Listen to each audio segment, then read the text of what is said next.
আসসালামু আলাইকুম। Hello guys, আজকে আমি আপনাদেরকে দেখাবো ডিজেল পাম্প চালানোর সিস্টেম। হাইটিং রুমে মূলত তিনটা পাম্প থাকে, একটা হচ্ছে জুকি, একটা ইলেকট্রিক্যাল এবং তৃতীয়টা হচ্ছে ডিজেল। এই ডিজেল পাম্প, এটা হচ্ছে ডিজেল পাম্প আর এটা হচ্ছে ডিজেল পাম্পের কন্ট্রোলিং বক্স। এখানে অটো সিস্টেমও আছে, ম্যানুয়াল সিস্টেমও আছে এবং দুটা সেলফ স্টার্টিং হচ্ছে দুইটা, ক্র্যাঙ্ক 1 ক্র্যাঙ্ক 2। আমি ইচ্ছা করলে ম্যানুয়ালি দিয়ে রাখছি। এটা অটো, আবার এটা হচ্ছে ম্যানুয়াল।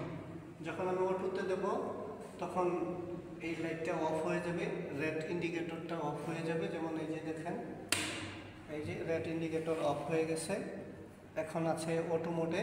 যখনই আমি ম্যানুয়ালে দেব রেড ইন্ডিকেটরটা জ্বলে উঠবে। যখন রেড ইন্ডিকেটর জ্বলা থাকবে তখন আমি বুঝতে হবে আমাকে যে আমার এই কন্ট্রোলিংটা ম্যানুয়াল মোডে আছে। এখন আমি ম্যানুয়ালে, আমার স্টার্টিং পয়েন্ট হচ্ছে দুইটাই সেলফ। এখানে আবার ব্যাটারি আছে, ওই ব্যাটারির মাধ্যমে এটা হচ্ছে সেলফ মোটর। এখানে একটা আছে আর এখানে একটা আছে, দুটা সেলফ মোটর আছে। এখন আমি 1 নাম্বার দিয়ে স্টার্ট করে দেখাবো আপনাদের। ধন্যবাদ। পরবর্তী আবারও ভিডিও দেব। আজ এ পর্যন্তই। আসসালামু আলাইকুম।